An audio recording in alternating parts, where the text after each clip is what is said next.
Hi, I'm Avery. While my family booked balcony suites and spa packages, I was in a hospital bed praying for one signature, just one, to schedule my life-saving surgery. But they said I could survive a day without dialysis. They raised champagne glasses on a cruise, while I was hooked to a machine to stay alive. Now they want my kidney. No apology, no regret, just, you're the only match. How do you respond to people who only remember your name when they need your body? Would you say yes, or would you finally say, enough? The moment I heard Jamella's voice drift out of my phone speaker, I knew something was off. It was casual, too casual, full of that breathy laughter she saves for when she thinks no one's watching. We should book the balcony suites. Mom said ocean view or nothing. I mean, come on, it's her 40th anniversary, not a budget cruise. Her voice rolled over me like a wave I didn't ask to be caught in. I hit play again. Maybe this time she'd say my name. Maybe there was a mention, some small, accidental inclusion that I missed. But no, just her, talking to our brother Marcus, laughing about mimosa bars and formal night dresses, tossing names like confetti, except mine. Not once. Even the group chat name stung. Fam Trip 24. I was technically part of that group. My name sat right there at the top of the notification, but listening to that voicemail, it was clear. I was never part of the conversation. Funny how a phone can connect you to everything and still make you feel like a ghost. It was always like that, though. I was the easy one. The one who didn't cause problems, didn't talk back, didn't cry when mom forgot a parent-teacher night, or when Jamela got a new car while I begged for used textbooks. I used to think that meant I was stronger. Now, I think it just meant I was easier to ignore. I remember the last time I spoke to Mom, 2 weeks ago maybe. She called while I was getting ready for dialysis, said she was just checking in, but spent more time complaining about traffic near the nail salon than asking about my lab results. I'd mentioned the transplant list was moving fast. She responded with, "We'll talk soon, sweetie," and hung up. Soon never comes for people like me. I sat with that for a while before finally picking up the phone, dialed her number. It rang twice before she answered, chipper as ever. "Hey baby, just finishing up packing. Can you believe we leave in 3 days?" I didn't answer that. I cleared my throat. "Mom, I wanted to talk to you about the surgery window. The hospital called. They might have a donor by next month. They said I'll need a family member available to sign." She cut in. "Avery, we've already paid the deposit. Thousands of dollars, and it's only a week. You'll be fine for a few days. Don't be dramatic." That word, dramatic, it always lands like an accusation, like I've made a performance out of survival. She kept talking, something about non-refundable flights and how she needed this break. I stopped listening, not out of spite, but because every sentence was erasing me in real time. When she paused, I spoke quietly. "Of course, enjoy the cruise. I'll update the hospital myself." Her sigh of relief came too quick, too loud. "Thank you, baby. You've always been so understanding." That wasn't understanding. That was surrender. I hung up and stared at the wall for a long moment, then grabbed my notebook. Labeled a new page, Family Decisions. I wrote the date, jotted down the call summary. No rage, no passive aggression, just facts. That was my new strategy. Observe, record, move accordingly.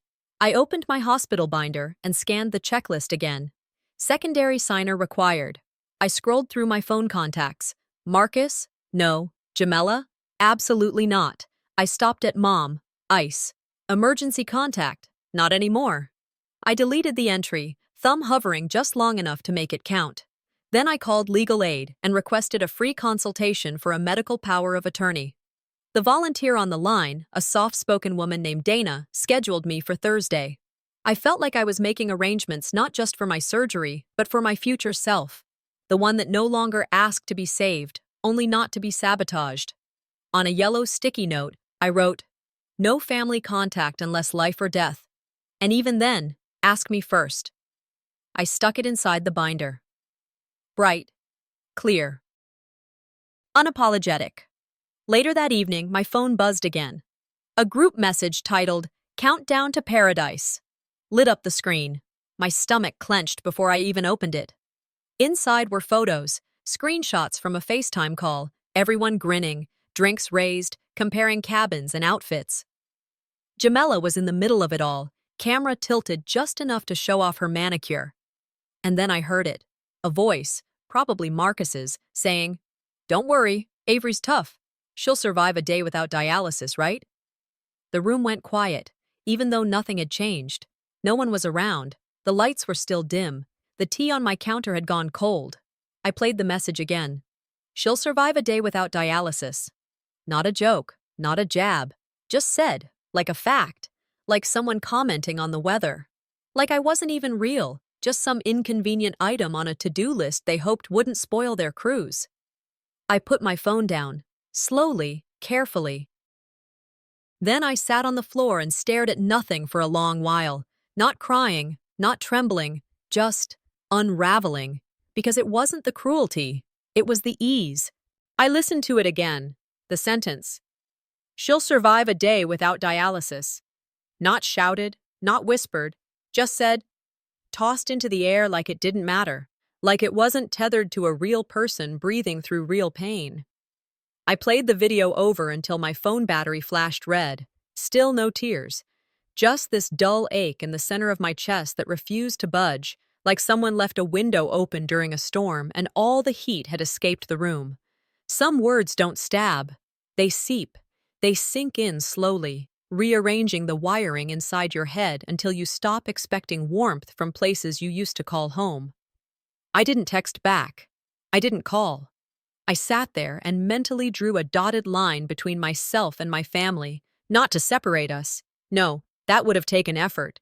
This was quieter, more passive, like standing still in a crowd and realizing no one's noticed you haven't moved. I wasn't angry. Not then. A few days before all this, I had lunch with Jamela at a Thai spot halfway between our homes. She picked the place. I paid, as usual. The check came, she smiled like it was routine and slid my debit card out of my open wallet. "I'll Venmo you later," she said, eyes already scanning her phone. I nodded, more out of habit than agreement. That moment came back to me now, not because of what she said, but because of what I hadn't thought about until now. Something inside nudged me. I opened my laptop and logged into my bank account. The transaction sat there, dated 2 days after that lunch. Coastal Travel Group. Cruise deposit. A 4-figure amount. Too familiar to be coincidence. My breath didn't catch. It just stopped for a second. I called the credit union, gave my details. The woman on the line, kind and efficient, confirmed it. My card was saved on file, used for a group travel booking by someone named Marcus. No fraud alert, because technically I'd authorized the card. I thanked her and hung up. It wasn't just a throwaway comment anymore, it was a transaction. They were planning a cruise, with my money, while I calculated how many hours of work I'd need to cover my next round of blood tests. I didn't call to confront them. I opened my notebook instead, the same one where I'd been logging my dialysis times, side effects, appointment dates. A new tab. Financial boundary violations. Date. Time. Screenshot. Bank confirmation number. Then I opened my email and forwarded myself the record. Subject line. Receipts, just in case. I wasn't interested in revenge. I was building a record. And I remembered something Maya Angelou once said, something I used to think sounded harsh but now rang crystal clear. When someone shows you who they are, believe them the first time. No more giving benefit of the doubt to people who treated my needs like noise. No more requests. No more reminders. Just record. Respond accordingly. Later that afternoon, I sat at the kitchen table reviewing my transplant file again. A thick packet of paperwork that had somehow become my bedtime reading. The section I kept returning to was underlined in orange. Surgical date pending secondary authorization. Translation: you can't move forward unless someone else moves with you. I highlighted it again, even though the ink had already seeped through the page. Then I looked at the empty space beside authorized family contact. Blank. Meanwhile, my family was picking cruise outfits. I called the hospital, pressed 4 for the transplant department. A nurse named Charlene answered. "Hi," I said, my voice calm, practiced. "I have a question. Is it possible for a patient to act as their own secondary advocate in cases where no family member is available or willing? There was a pause. It's not common, but yes, under certain circumstances. Good, I replied. Because I'm ready to sign for myself. She took down my name, scheduled a follow-up. No drama, no disbelief in her tone, just professionalism. It was almost refreshing. After the call, I went to the small storage bin in my bedroom closet. Inside were old photo albums, dusty and untouched. I pulled one out. My 30th birthday. Jamela, Mom, me. We were smiling in the picture, holding cupcakes. For a second, I almost believed we were happy. Tucked behind the photo was a note in Jamela's handwriting. You'll always be our rock, even if we forget to say it. I stared at it, then I folded it in half. Once, then again, dropped it in the kitchen trash without a sound. Some people imagine letting go as a storm, but sometimes it's as easy as closing a folder. I whispered aloud, to no one in particular. If they need saving later, they better have booked the return cruise too. That night, I logged out of every family chat, muted every app that pinged with group messages I wasn't truly part of. The silence wasn't empty, it was curated, deliberate. Then I opened a new document on my computer, titled it, For When They Ask Why. I typed the first sentence. You said I could survive a day. I just decided to survive the rest without you. I didn't reread it, didn't second guess. Just saved the file, closed the laptop, and let the quiet wrap around me like armor. It was an ordinary Thursday when I saw her name, Magda, a name buried under years of avoidance and unspoken memories. Her message popped up on Facebook, almost casual. Hey, saw your name trending. I remember more than you think. No, how have you been? No filler. Just that. At first, I hovered over it, unsure if opening the door to the past was worth the energy. But something about the bluntness, the certainty in her words, it pierced the numbness I'd grown so used to. After all, some people stay silent for decades, and some, they know when it's time to speak. We agreed to meet the next day at a small coffee shop tucked between a record store and a yoga studio. Somewhere neutral, somewhere without ghosts. The name hadn't changed, and neither had the chipped tables or handwritten chalkboard menu. By late afternoon, the Florida air had begun its usual trick, warm and damp, smelling faintly of sea salt and pavement. The sun was still visible, casting long, lazy shadows that stretched across the sidewalk like fingers trying to hold on to the day just a little longer. Magda arrived right on time. She looked older, yes, but also grounded. Her eyes met mine like no time had passed. She didn't smile until she sat down, and even then, it was the kind of smile you give before delivering something heavy.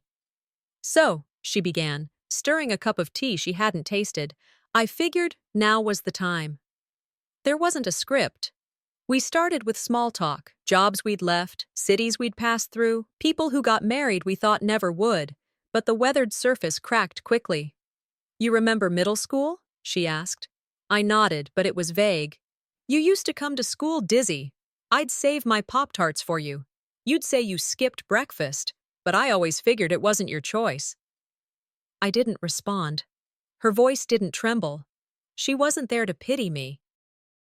Your mom once yelled at me for finishing your lunch, said I ate like a boy, and you needed to learn portion control.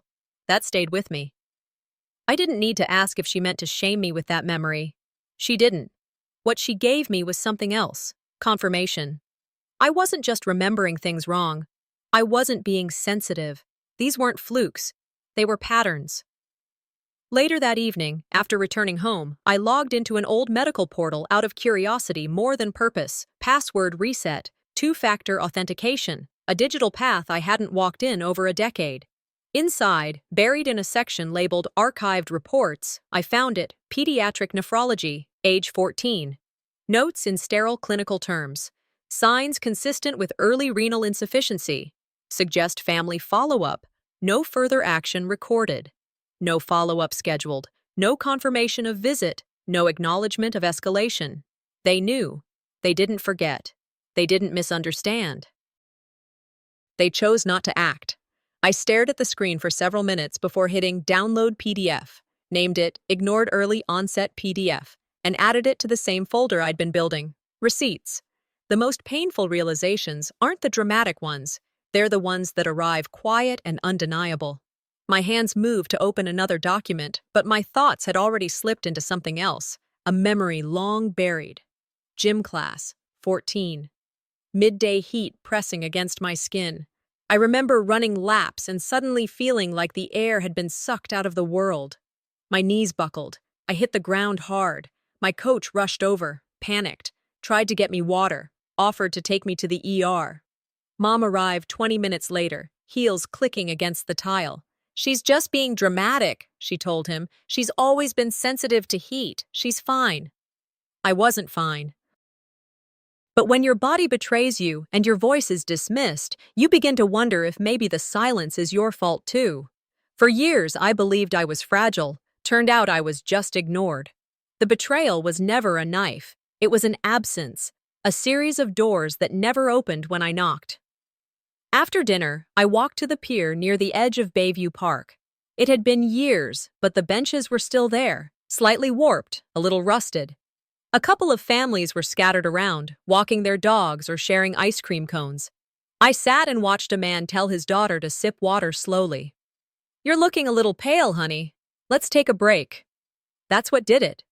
I couldn't recall a single moment ever when someone looked at me and said that, "You look pale. Are you okay? Drink something." Nothing. I existed in proximity, but never priority. And it struck me, not with anger, but with grief. Not the kind that weeps. The kind that presses in behind your ribs and sits there, refusing to leave. What they never did, the love they never showed, shaped me more than anything they ever said. But I still had power. I still had choice. I whispered to the wind, more to myself than anyone else. What they didn't do made me who I am. But I get to decide what happens next. I left the pier as the sun began to disappear, feeling a strange sense of grounding. Not healing exactly, but something like it. When I got home, I was greeted by a notification from my phone. Jamela had shared a new photo album, Cruise Mood Board. The preview image was her holding a sun hat, standing on the deck with a drink in her hand. The caption underneath read, "Finally, a family trip with no drama." There it was again. That invisible erasure. Not cruel, just clean. I didn't rage. I didn't reply. Instead, I walked to my desk, opened my laptop, and created a new file. Titled, "When They Ask Why." I began typing, "If I ever vanish from your stories, it's because I was never in them to begin with." The paper jammed twice before finally spitting out the last flyer. I stood there in the break room of the dialysis center, holding 20 copies of my GoFundMe, black and white, no frills, just the facts. Surgery window approaching, costs not covered, no next of kin available. I pinned one next to the lost cat sign and another beside the community yoga schedule. My hands didn't shake, but there was a hollowness to the motion, like folding napkins at someone else's wedding reception. Later, I left a few flyers at the public library, the laundromat, and a dimly lit corner of the senior center. Every place I walked into, I carried a knot in my chest, not from the asking, but from the knowing. Asking for help doesn't make you weak. Ignoring someone who asks, that's another story. Back home, I hovered over the send button in the family group chat. I attached the link, wrote one line. "This is for medical coverage. Any help appreciated." Then I sent it and waited. 2 days passed, not a single response. No like, no emoji, no thinking of you. Nothing. Instead, my feed filled with reels. Jamela clinking glasses with friends at a rooftop bar, Marcus getting a pedicure and captioning it, "Self-care, not selfish." Even my mom posted a boomerang of a spa waterfall, adding a long caption about manifesting peace before big adventures. 3 hours and 22 minutes after my message, my mother uploaded a photo of herself holding a frozen margarita in one hand and a boarding pass in the other. I took a screenshot, added it to a new subfolder inside receipts, labeled it, seen, ignored, intentional. Because it wasn't just silence anymore, it was strategy. The day of my consultation, I arrived at the hospital 15 minutes early. The transplant coordinator nodded as she led me into the room, sterile, full of artificial light, and too much beige.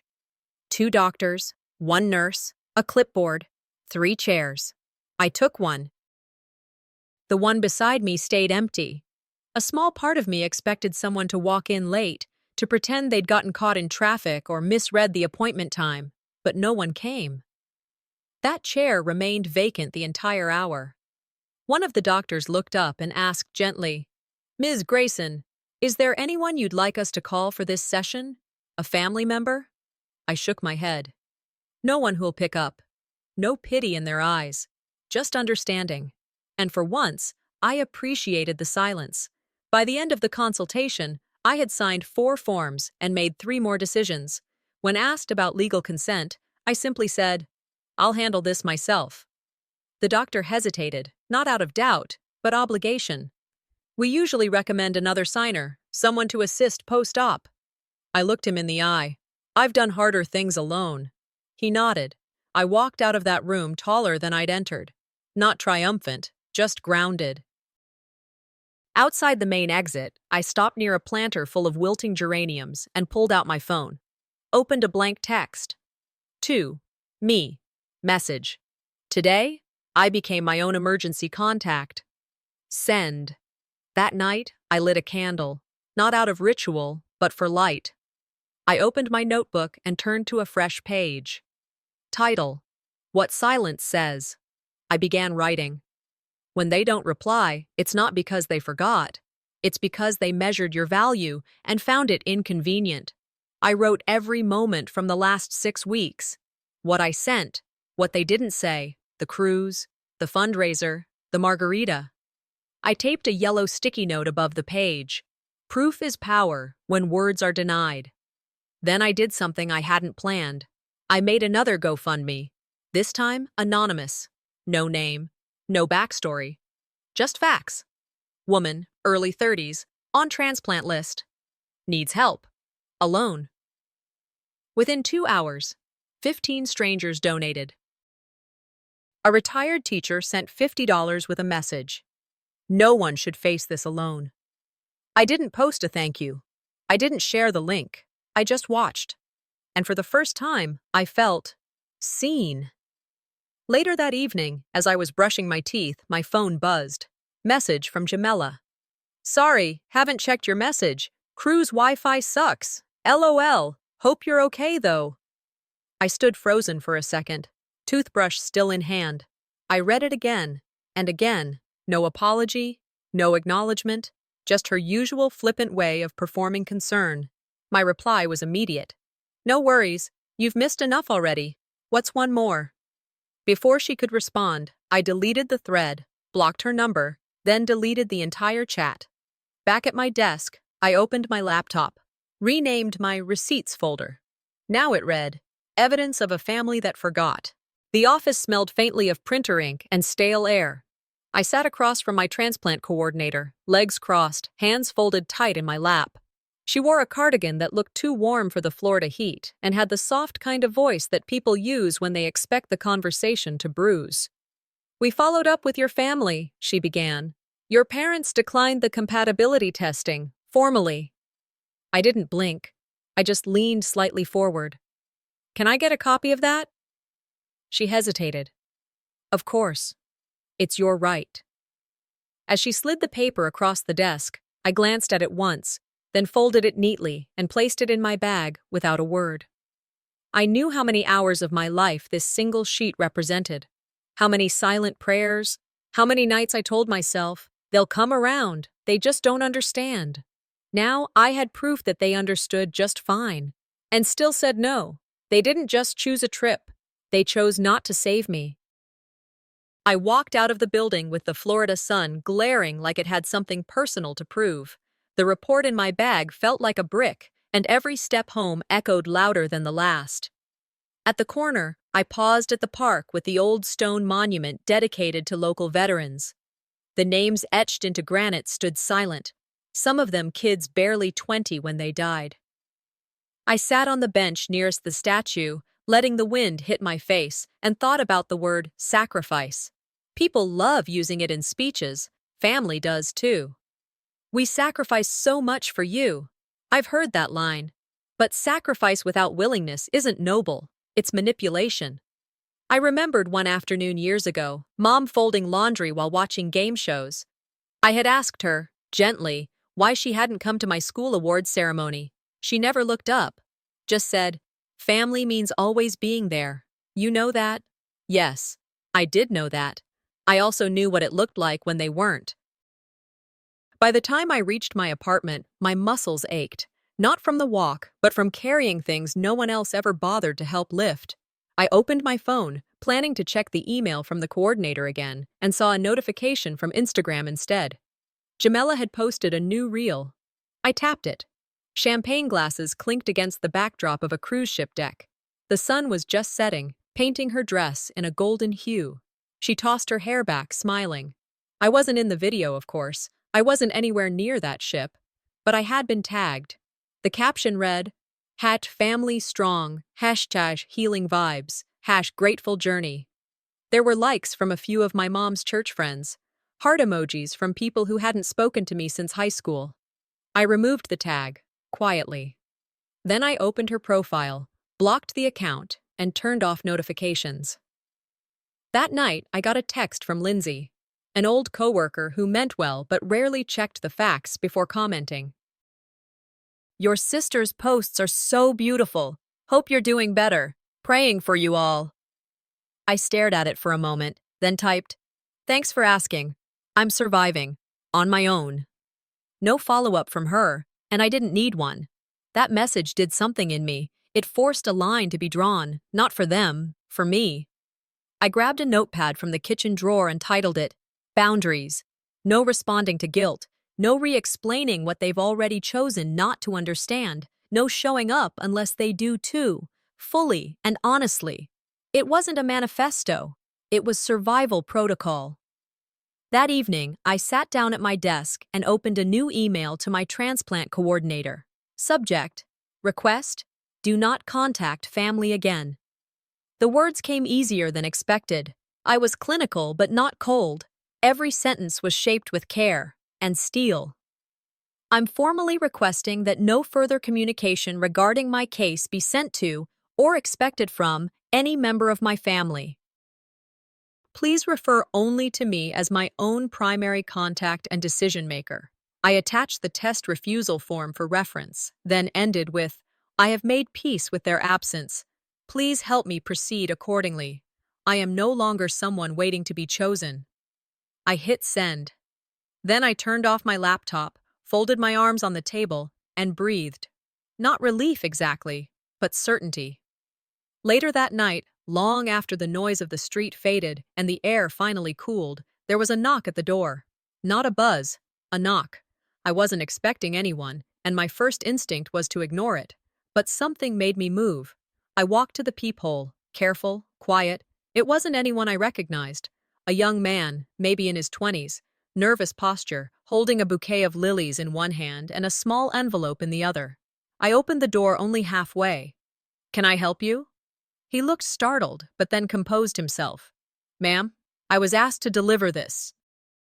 "She said you'd understand." He handed over the flowers and the envelope, no name on the outside. I watched him walk away, not saying a word.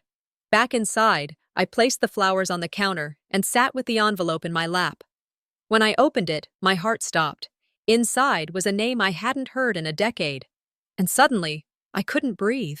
It was nearly dark when the knock came. Same delivery man, same flat expression, same cellophane-wrapped bouquet of yellow tulips. The card was tucked in neatly like always. "Keep going. You matter." No name, no return address. Just another quiet reminder from someone out there who saw me. 3 weeks in a row, 3 different bouquets, and still not a word from the people who shared my blood. I placed the flowers next to the others along the windowsill. The stems leaned gently toward one another, like they were having their own conversation in the soft breeze leaking through the cracked window. A dozen silent witnesses to the absence of the ones who should have come first. I stood there for a while, arms folded, heart steady. I didn't cry. Not from this. but something deep inside curled in on itself, quietly folding shut like a letter no one intended to send. Love from strangers shouldn't feel more real than love from home. The next morning was treatment day. I didn't speak much as I checked in and found my usual chair. The nurse on duty was Bronwyn, the one who never faked cheer, who always adjusted the angle of the curtain without me asking. She came over, clipped the line in, and whispered, "I shared your story." I blinked. "What?" Bronwyn glanced around and then leaned closer. "I didn't use your name, just a picture. The other day, you in this chair, the TV behind you." The TV? I remembered what had been playing, some travel channel replaying cruise clips on loop, champagne flutes and Caribbean sunsets bleeding into the room where I sat hooked to a machine to stay alive. Bronwyn pulled out her phone and tilted it toward me. There it was, a blurry photo, not invasive, just distant. Me in the chair, the screen behind me showing a video, my family, Jamela in a maxi dress, dancing, Marcus with his head thrown back in laughter, my mother sipping something pink with a wedge of pineapple. The caption read, "Real life versus family illusion. She deserves more." I didn't say anything, just looked at it until the image blurred from something other than poor focus, not because I was embarrassed, but because I had never, in all these years, felt that seen. By the time I got home, the post had taken off. Reddit, Twitter, even a few reshared TikToks, edited with sad music, some overlaid text, people asking, "Where's her family? Is this real? Someone check on her." I didn't respond, just scrolled. Most of the comments blurred together, a mix of outrage and sympathy, but one caught my eye. "Sometimes, blood doesn't mean bond. Keep going, stranger." I took a screenshot and saved it to a new folder on my desktop. Title: Reasons. The next day, the hospital called. Not Bronwyn, not my coordinator, legal. Apparently, someone in my family had caught wind of the post, and they weren't pleased. "We received a complaint," the voice said. "They're claiming defamation. That the image and its sharing online have caused them harm." I let out a breath I hadn't realized I was holding. Harm? "They're concerned about reputation, optics. We're just required to inform you." "Did they mention me?" I asked. "My name? My condition?" Silence. "No," the legal rep said slowly. "Only that the image puts them in a negative light." "Then tell them," I said calmly. "They should have thought about that before making me invisible." The woman on the line didn't reply. She didn't need to. The silence said enough. "They're not protecting family," I continued. "They're protecting an image. Let them." "I suggest," she added gently, "you avoid commenting for now. The less said, the less for them to spin." "Understood," I said. Then softer. "Let them manage their image. I'll manage my healing." That night, I opened my laptop and clicked New Post. I stared at the blank space for a long moment before typing. "You all saw what I never dared say. So thank you for seeing me." I didn't mention names. I didn't list grievances. Some people raise you to be quiet. Others help you remember your worth. I paused, then added, "I'm not waiting anymore." And hit publish. The response came fast. Support, shares, quiet solidarity. People who understood. Not all with stories like mine, but all with silences of their own. Then a new message pinged. Different tone, different name. Username, Katura, Pensacola 88. I stared at it for a second. My hands paused on the keys. "Avery, it's been years. I've been watching quietly, but I can't anymore. I want to help." My heart clenched. Katura. She wasn't just a neighbor. She was a sister once. The kind you find in backyards, not in bloodlines. We'd made bracelets at age 9 and promised to never lose touch. But life happened. Her family moved. Mine got tighter, smaller, quieter. We hadn't spoken in over a decade. The message continued. "I still have the bracelet you gave me. You told me it was a promise." I leaned back in my chair, the weight of that memory hitting me like fresh air after a long, windowless day. No hashtags, no memes, Just her name. Just a promise. I closed my laptop slowly, carefully, as if sealing something sacred. Maybe, just maybe, some promises are worth keeping. The beeping was the first thing I noticed when I opened my eyes. Not loud, just steady, mechanical, clinical. The kind of sound that tells you you're still here, whether you ask to be or not. I was in the ICU. A nurse stood by my bed, checking the monitor with practiced calm. "Glad you're still with us," she said softly, adjusting the IV line. Before I could ask anything, another nurse walked in, holding a remote. "Want the TV off?" she asked. "It's someone's live stream. Birthday party, I think." I glanced up at the screen. Balloons floated behind my sister Jamela. She was wearing a crown, gold plastic, rhinestones sparkling under the light. Her voice rang out, high-pitched and sugary. "Thank you for all the birthday wishes, y'all. Sending love and healing vibes to everyone who needs it." I didn't say anything, just turned my head toward the window, wincing at the brightness of the room. My throat was dry. My chest ached. And somewhere beneath the layers of discomfort was a sentence clawing at my ribs. "Perfect timing, Jamela." The feed cut off a few moments later. I didn't ask for it. Maybe they figured out it wasn't the best background for someone recovering from a dialysis crash. I laid there, feeling the weight of absence, not from my body, but from theirs. I reached for my phone, shaky hands struggling with the passcode. No missed calls, no texts, not even a half-hearted emoji. I opened Instagram out of reflex. Jamela's post was at the top of my feed. Caption: "Manifesting health and happiness for all, even the quiet ones. Hashtag healing vibes. Hashtag birthday queen." Over 200 likes. A dozen comments calling her radiant, compassionate, the kind of woman the world needed more of. I wasn't a person in her world. I was a prop in her branding. I scrolled past the photos, each one more polished than the last, until I got to the one of her holding a heart-shaped cake with pink frosting and "Breathe Easy Beautiful" piped in cursive. I was not a metaphor. I was a patient. 2 days later, the hospital's legal team reached out. I'd just finished lunch, if you can call applesauce and 2 saltines a meal, and the knock on the door startled me. It wasn't a nurse. "Miss Grayson," the man said, "I'm here from legal. May I?" I nodded, gesturing to the chair. He laid out a folder and began speaking in careful tones, the way people do when they're trying not to sound like they're blaming you. "Your family has filed a formal complaint," he said.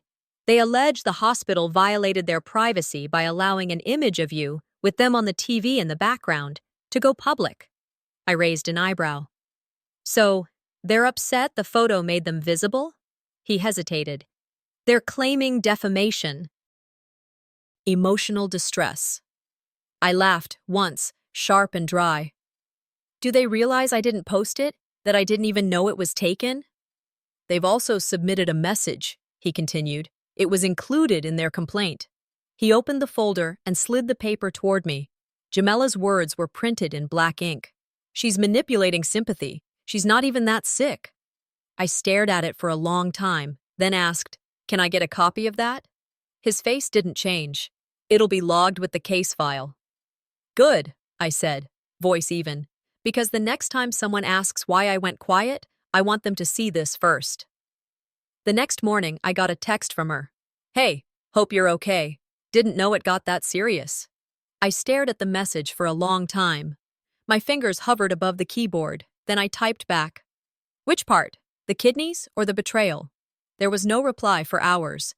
When it came, it was short. "You're being dramatic again." I deleted the entire thread. Sat in silence, then whispered, "That's the last time I let her narrative override mine." I spent the afternoon cleaning out my desk drawers and found a dusty velvet pouch wedged between old tax forms and expired coupons. Inside was the bracelet, faded but intact. I hadn't thought about Katura in years, but the voicemail she left earlier replayed in my head. "Still here. Let me in when you're ready." She hadn't asked for a reply. She didn't demand forgiveness, just left the door open. I held the bracelet to my palm and closed my eyes. I was 13 when I gave it to her. We were sitting under the oak tree at the edge of the playground. I'd just been grounded for talking back to my mother. meaning I had asked if she could stop yelling. I gave Katura the bracelet and said, "Promise me you won't forget me, even if I disappear."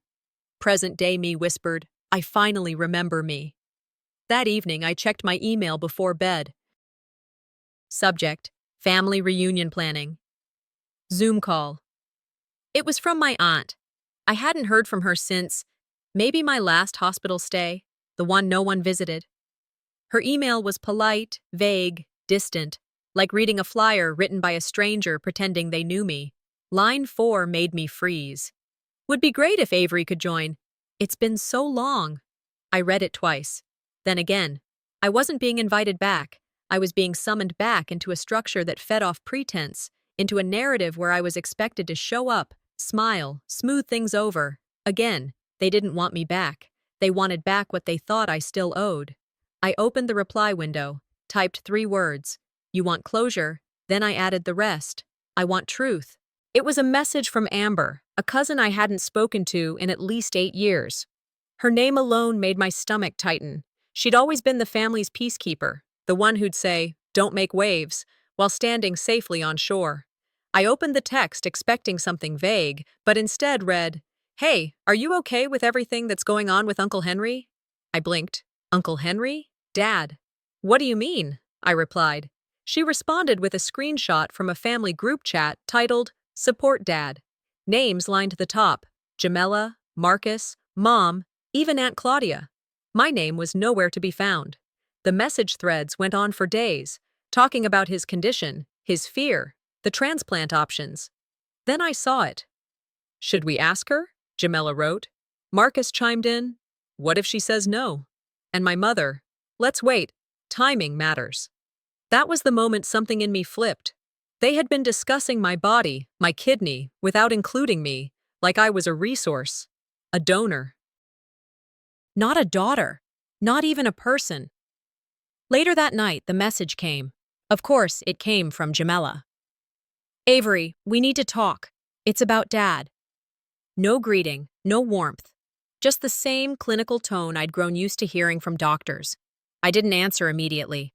Let it sit for an hour. Then 2. Eventually, I agreed to a Zoom call because I wanted to hear it from them directly. I wanted to look them in the face when they said it. The call was set for 8 p.m. At 7:58, I clicked the link.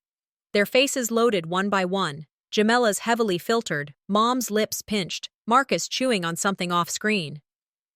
"Hey, sweetie," Mom started, voice syrupy. "Thanks for making time." I just nodded. "No, hi, no, how are you?" I wasn't interested in small talk. Jamela jumped in next. "We've been talking and, well, it's Dad. He's scared. And the doctors think, you're the only match." Her words hung in the air like fog, meant to obscure more than clarify. There it was. The ask, the reason for the sudden interest, the unexpected check-in. No one said sorry. No one said, "We were wrong." No one even acknowledged the group chat I wasn't in. I let the silence grow for a moment. Let them squirm. Then I unmuted and said, "So, let me get this straight. I wasn't important enough to be included in your conversations, but I'm important enough to be sliced open when it's convenient?" Mom winced. "That's not what we meant." "It's exactly what you meant," I said, cutting her off.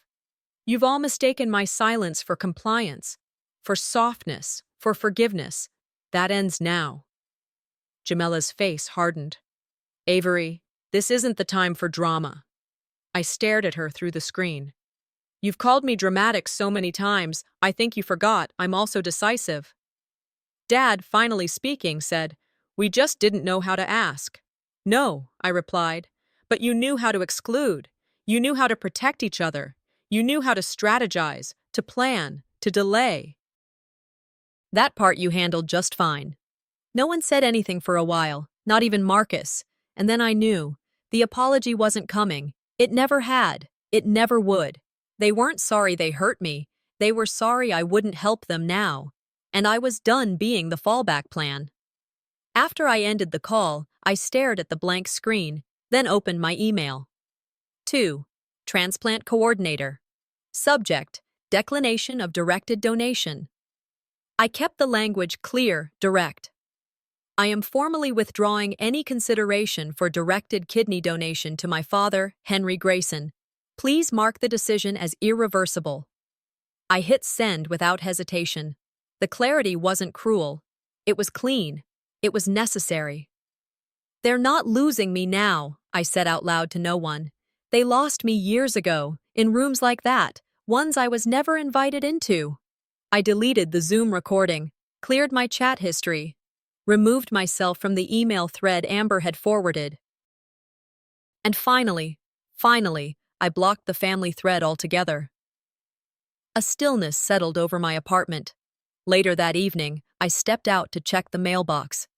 I needed air, movement, something tactile to confirm I was still here, still rooted. And there it was, taped to my door, a plain envelope, handwritten, no name. I looked around. No one in sight. Inside, a note. Short, neat, unfamiliar script. You're right not to give in, but they're not done trying. Anonymous. I reread it twice. Then again. My fingers tightened around the paper, and I whispered to myself, let them come.